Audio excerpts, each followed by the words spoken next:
There's a sense in the United States that they are a growing threat. We're close. If we go to a military war, it'll almost certainly be the Taiwan issue.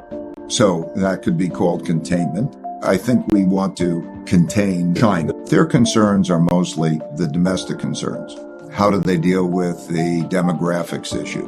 How do they deal with their own domestic issues? You know, when you run a country, the major issues are the internal issues. How do you make sure you deal with corruption? How do you deal with all the issues that they face? Poverty in the east, in the western part of China, environmental issues, the property bubble that's bursting, the COVID issue.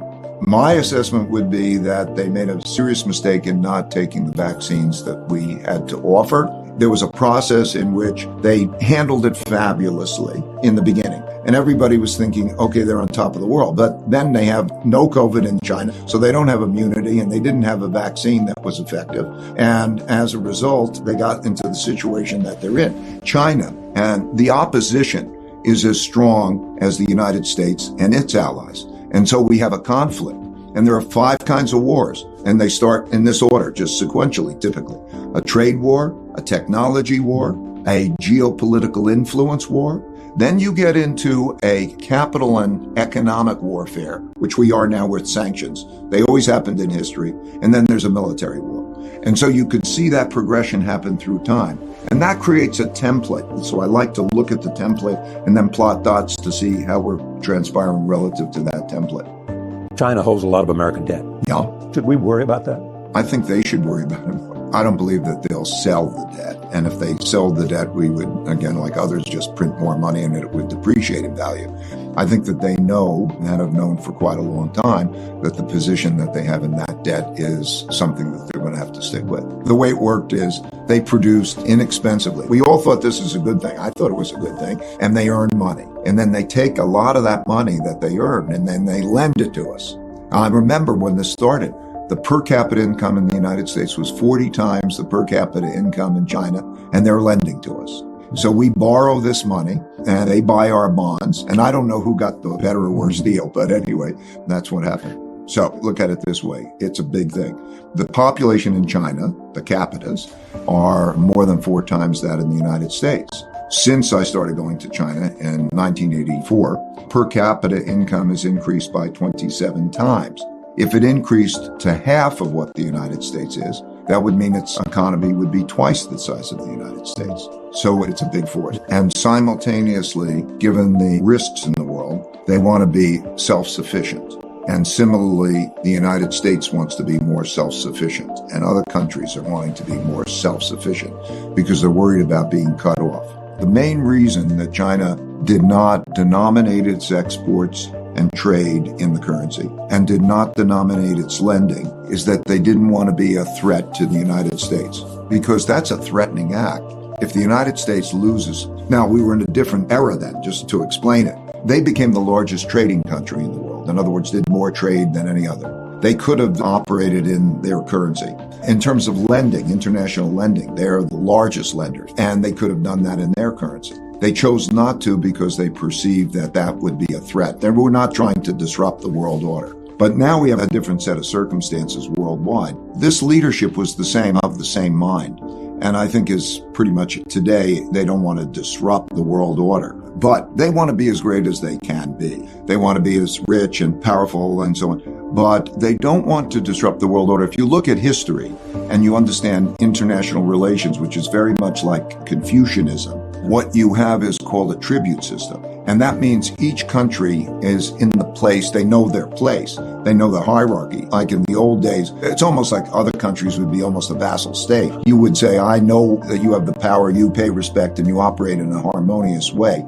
But the idea of war is a horrendous idea. So I think that they would probably be just as happy if you divided the world in half, their half and we had our half, and there was peace in the world. I'm just saying an objective is not to dominate the world. An objective is to operate in a way where there is no such war. However, that they are as strong and powerful and healthy and prosperous as they can be.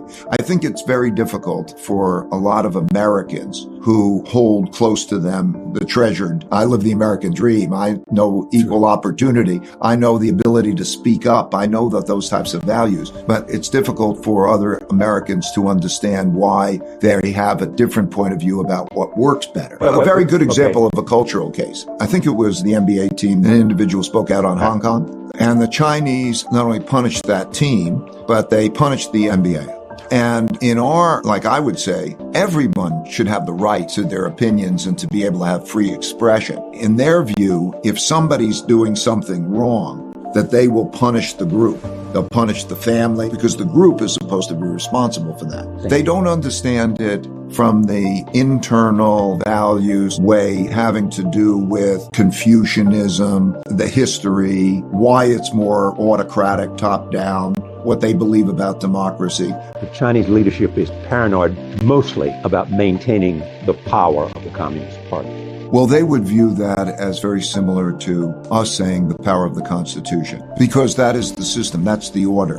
In 1949, they made a system, and that's the system. When we think of party, we think of that same multiple party type of thing. They think of it as very top-down, very hierarchical, and it's like the family. Vice President of China, Wang Qishan, described it to me. He said, it's top-down, Americans are bottom-up. And the question is, by the way, we have this issue, are we fighting for that ideology? These are bigger questions. Are we fighting for democracy and capitalism? Or do we believe that others can find their own approaches and may the best approach win out? That becomes a big question as we pursue it. So that is their approach. It may not be my approach. They will not give that approach up any more than Americans would give up the Constitution, let's say, or their freedom of speech up. So we just have to understand it's like a religion.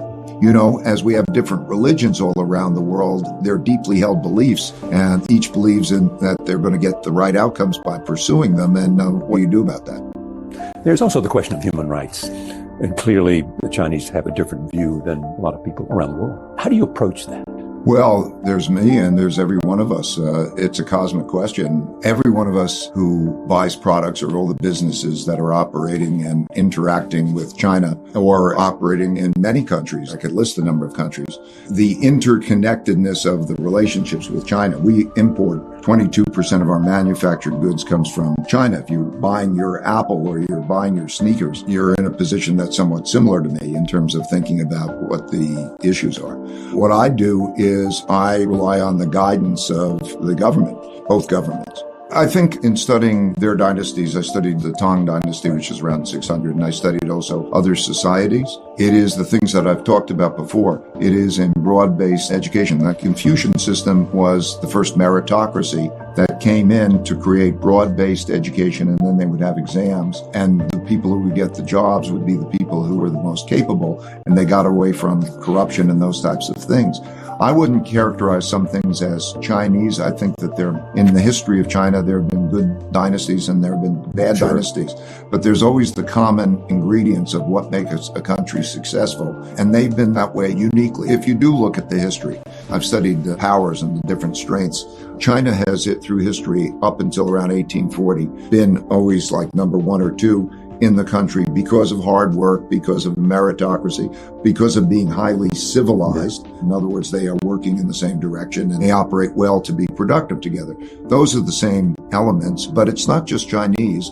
If you go back to many empires and many civilizations, those elements have been the timeless and universal elements that have been the source of success. If you look at the history of China, there's been more creativity. They're 500 years ahead of us in the printing press and many, many forms of creativity. And if you look at the inventions that are coming out of China now through the entrepreneurship and so on, there's a lot of creativity that comes back. But of course, there's always a balance between being a revolutionary. It's always how far you take it. So in China right now, there's entrepreneurship, investing in all the ways, empowering, and it's really a capitalist type of approach among entrepreneurship, but they'll call it state capitalism, that kind of an approach. And then there's the question of order. So it is always in getting that balance correctly, because you can have disorder. Like in the United States, we could have enough disorder that could be disruptive to that process. So it's always the issue of getting that balance right. Right now, I think the tilt in China has been a bit more autocratic. And so they're trying to strike this balance with also creating what they call Little Giants program for entrepreneurship and so on. I think it's become too much that way. And I think just in the United States, we're becoming a little disorderly. Is there any dissent in China? Oh, dissent? There's not the same kind of open dissent as there is in the United States in terms of how people can speak as freely, nor the media speaking freely, or even listening to things. No. Dissent is more under the surface, particularly now.